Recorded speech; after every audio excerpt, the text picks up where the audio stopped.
Qualifier எங்களுக்கு தான், கப்பும் எங்களுக்கு தானே. ஜிதேஷ் சர்மாவுடைய அதிரடி ஆட்டத்தால் ஆர்சிபி குவாலிஃபயர் 1க்கு 9 வருடத்துக்கு பிறகு தகுதியாகி சம்பவம் பண்ணியிருக்காங்க. டைரெக்டாக ஆர்சிபியிலே கோப்பையை கொடுத்துருங்கன்னு ஆர்சிபி ரசிகர்கள் வெற்றியை கொண்டாடிட்டு இருக்காங்க. இந்த மேட்ச்சில் ஆர்சிபி எப்படி ஜெயிச்சாங்க, குவாலிஃபயர் 1 குவாலிஃபயர் 2 எப்படி நடக்க போகுது அப்படிங்கிறத பற்றி தான் இந்த வீடியோவில் டீட்டெயிலாக பார்க்க போகிறோம். டாஸை வெற்றி பெற்ற ஆர்சிபி அணி பந்து வீச்சை தெரிவு செய்ய முதல்ல பேட்டிங் அடியை லக்னோ அணியுடைய தொடக்கம் அதிட்டே இருந்துச்சு. அந்த அணியை சேர்ந்த மேத்யூ 12 பாலுக்கு 14 ரன் அடிச்சிருக்கும் போது தீக்ஷனா போட்ட பாலை க்ளீன் போல்ட் ஆகிட்டு வெளியேறி இருப்பார். ஸோ அதுக்கப்புறம் உள்ள வந்து ரிஷப் பண்ட் மிச்சில் மார்க் கூட பார்ட்னர்ஷிப் அமைச்சு 2 பேரும் அதிர்டாக விளாண்டுருப்பாங்க. 2 பேரும் சேர்ந்து 150 ரன் பார்ட்னர்ஷிப் அமைச்சிருப்பாங்க. இவங்க 2 பேரும் அதிர்டியாக விளாண்டு ஆர்சிபி அணி பவுலிங்கை பறக்க விட்டுருப்பாங்க. இவங்க 2 பேருடைய அதிரடி ஆட்டத்தை கட்டுப்படுத்த முடியாமல் ஆர்சிபி திணறி இருப்பாங்க. இந்த மேட்சில் மிச்சில் மார்க் 37 பாலுக்கு 67 ரன் 4 பவுண்டர் 5 6 அடிச்சிருக்கும் போது புவி போட்ட பாலை கீப்பர்ட்ட கேட்ச் கொடுத்துட்டு வெளியேறி இருப்பார். கேப்டன் ரிஷப் பண்ட் 54 பாலுக்கு அவருடைய 2வது IPL சதத்தை ஆர்சிபிக்கு எதிராக அடித்து குட்டிக்கரணம் போட்டு செலிப்ரேஷன் பண்ணி சம்பவம் பண்ணியிருப்பாங்க. பூரான் 10 பாலுக்கு 13 ரன்ல வெளியேற Rishabh Pant not out batsman 61 பாலுக்கு 118 ரன் 11 பவுண்டரி 8 6 133 கிட்ட சேக் வச்சு கிரீஸில் இருந்திருப்பார். லக்னோ அணி 20 ஓவர் முடியல 3 விக்கெட்டில் பேருக்கு 227 ஒரு மிகப்பெரிய டார்கெட் எதிரணிக்கு செட் பண்ணியிருப்பாங்க. பந்துவீச்சு தரப்பில் அதிகபட்சமாக ரொமாரியோ செவட் 51 ரன்களை வாரி கொடுத்திருந்தாரு. யாஸ் தயால் 44 ரன்களை 3 ஓவரில் வாரி கொடுத்துருப்பாரு. ஆனால் குணால் பாண்டியா 14 ரன்களை விட்டு கொடுத்து 2 ஓவர் போட்டிருப்பாரு. அவருக்கு மீதம் 2 ஓவர் ஜிதேஷ் சர்மா கொடுக்காம விட்டுருப்பாரு. ஸோ இது போல் பல கேள்விகள், மிகப்பெரிய டார்கெட்டை எப்படி ஆர்சிபி அடித்து குவாலிஃபயருக்குள்ளே போக போகிறாங்க அப்படிங்கிற பதட்டமும் இருந்துச்சு. ஸோ முதல்ல ஆர்சிபி பேட்டிங் தரப்பில் flip shot Virat Kohli opening பேட்ஸ்மேனாக கிளம்பிறங்கினாங்க. So முதல் 3 ஓவர்லேயே இவங்க 2 பேரும் அதிரடியாக விளாண்டுருப்பாங்க. ஸோ 3 ஓவர்லேயே 35 ரன்களுக்கு மேலே அடிச்சிருப்பாங்க இந்த கூட்டணி. ஸோ பவர் பிளேலேயே அதிரடியாக விளாண்டு ஒரு ஓவருக்கு 10 ரன் வாக்கில் அடிக்க ட்ரை பண்ணியிருப்பாங்க. ஆனால் 5வது ஓவரில் 4வது பாலில் 61 ரன் அந்த அணி இருக்கும்போது முதல் விக்கெட்டாக பிளிப் ஷாட் 19 பாலுக்கு 30 ரன் அடிச்சிருக்கும் போது அவுட் ஆகிருப்பார். விராட் கோலி இந்த மேட்ச்சில் அதிரடியாக விளாண்டு IPL 9000 ரன்களை அடித்த முதல் வீரர் அப்படிங்கிற சாதனை இந்த மேட்ச்சில் படிச்சிருப்பார்.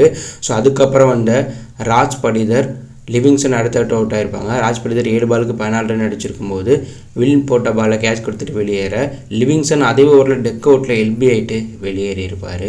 ஸோ அதுக்கப்புறம் உள்ள வந்த மயங்க் யாதவ் விராட் கோலி கூட பார்ட்னர்ஷிப் அமைச்சாலும் கோலி இந்த மேட்ச்சில் 30 பாலுக்கு 54 ரன் 10 பவுண்டரி அடிச்சிருக்கும் போது ஆவேஸ் கான் போட்ட பாலில் பதோனிட்ட கேட்ச் கொடுத்துட்டு வெளியேறி இருப்பார். ஸோ விராட் கோலி அவுட் ஆகும்போது ஆர்சிபி அணி 11 ஓவருக்கு 123 ரன் அடிச்சிருப்பாங்க.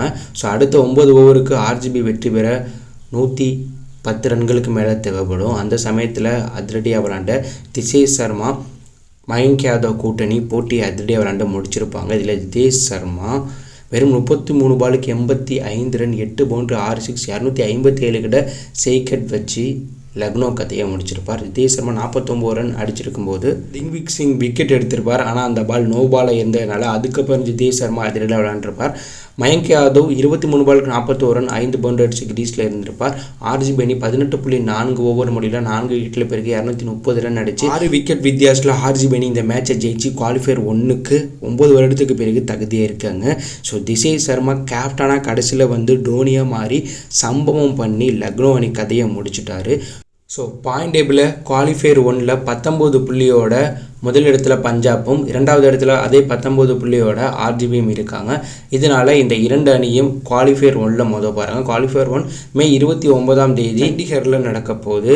அடுத்ததாக பாயிண்ட் டேபிளில் 3வது இடத்துல இருக்கிற குஜராத்தும் 4வது இடத்துல இருக்கிற மும்பையும் எலிமினேட்டரில் மோத போகிறாங்க.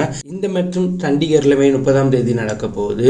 ஸோ ஆர்சிபி தற்போது குவாலிஃபயர் 1க்கு போராடி தகுதியாக இருக்கிறதுனால அந்த அணி குவாலிஃபயர் 1ல் தோற்றாலும் குவாலிஃபயர் 2 அப்படிங்கிற வாய்ப்பு இருக்குது. ஸோ ஆர்சிபி பஞ்சாப் இவங்க 2 பேருக்கும் இடையே குவாலிஃபயர் 1ல் கடும் போட்டி ஃபைனலுக்கு போக இருக்கும். ஆனால் எலிமினேட்டரில் குஜராத்தும் மும்பையும் மோதுறாங்க. இந்த மேட்ச்சில் தோக்குற அணி வெளியேறும், ஜெயிக்கிற அணி குவாலிஃபயர் 2ல் மோதும். ஸோ குவாலிஃபயர் 2ல் ஜெயிக்கிற அணியும் குவாலிஃபயர் 1ல் ஜெயிக்கிற அணியும் தான் அகமதாபாத்தில் ஜூன் 3ஆம் தேதி நடக்க போகிற ஃபைனலில் மோதுவாங்க. ஸோ குவாலிஃபயர் 2 அகமதாபாத்தில் ஜூன் 1ஆம் தேதி நடக்க போகுது. ஸோ நீங்கள் சொல்லுங்கள், ஆர்சிபி பஞ்சாபை வீழ்த்தி டேரெக்டாக ஃபைனல் போவாங்களா?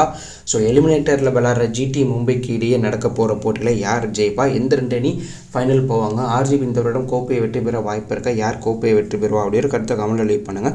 இது பிடித்தது லைக் பண்ணுங்கள், ஷேர் பண்ணுங்கள், கமெண்ட் பண்ணுங்கள், மறக்காமல் நம்ம சேனலை சப்ஸ்கிரைப் பண்ணி ஃபாலோ பண்ணுங்கள். தேங்க்யூ ஃபார் வாட்சிங்.